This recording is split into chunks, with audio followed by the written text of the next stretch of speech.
The women who witnessed the death and burial of Jesus knew that his body was prepared for the tomb in a hurry. They thought the job wasn't quite finished, so they looked for the earliest opportunity to complete the work of honoring the body of Jesus. The names of these women who came to the tomb reads like an honor roll. Among them were Mary Magdalene, Mary the mother of James, and Salome.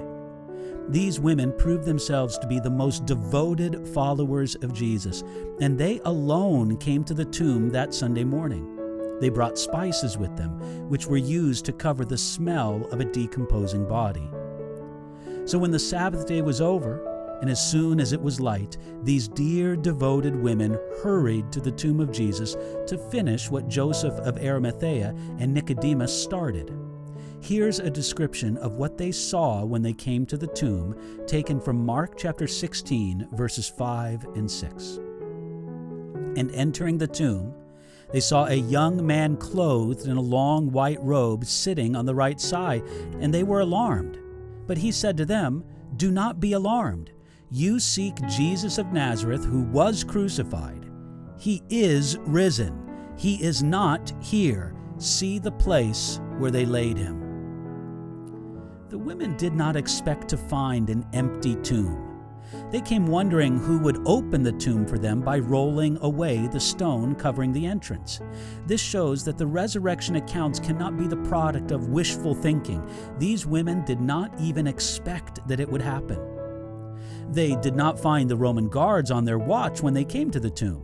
Instead, they saw that the large stone covering the only entrance to the tomb of Jesus had been rolled away, and the Gospel of Matthew tells us that it was an angel that rolled away the stone. It's good to remember that the stone was not rolled away to let Jesus out. John chapter 20, verse 19 tells us that Jesus, in his resurrection body, could pass through material barriers. It was rolled away so that others could see in and be persuaded that Jesus Christ was raised from the dead. Looking inside the tomb, the women saw an angel in human form, a young man clothed in a long white robe sitting. The angel told them that Jesus was raised from the dead, and he showed them the empty tomb. The angel described a beautiful contrast. He spoke of the death of Jesus in the past tense, was crucified. Then the angel spoke of the resurrection of Jesus in the present tense, that Jesus is risen. The angel painted the contrast between what Jesus was and what he now is. He was crucified, beyond all doubt. That meant he was dead. Now he is risen, not only resuscitated, but resurrected. There are several examples in the Bible of people being resuscitated before this, such as the widow's son in the days of Elijah, and then later on in the days of Jesus, Lazarus. Each of these were resuscitated from death, but none of them were resurrected. They were raised in the same body they died in, and raised from the dead to eventually die again. Resurrection isn't just living again, it is living again in a new body, based on our old body, but perfectly suited for life in eternity. Jesus was not the first one brought back from the dead, but he was the first one resurrected. The angel made the point clear when he said to the women, "See the place where they laid him." The actual event of Jesus' resurrection is nowhere described, but the discovery of it is recorded in some detail. Those women were later grateful that the angel told them to see the place where they laid him. It should have been enough to merely hear the testimony of the angel. Nevertheless, when they saw it with their own eyes, it gave them ground to stand on even more solid than the testimony of an angel.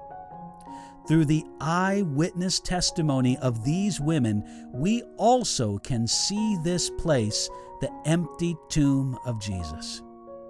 When we see the place where they laid him and see that it's empty, we see that God the Father did not forsake Jesus. When we see the place where they laid him and see that Jesus is not there, we see that death is conquered. And when we see the place where they laid him and see that Jesus is risen from the dead and the tomb is empty, we see that we have a living friend and Savior in Jesus Christ. Trusting in their eyewitness testimony, we can enjoy the greatness of the fact of the resurrection of Jesus. The tomb is empty. Jesus lives. His resurrection is a fact of history. But his life in you is for you to receive by faith. Receive and be happy today.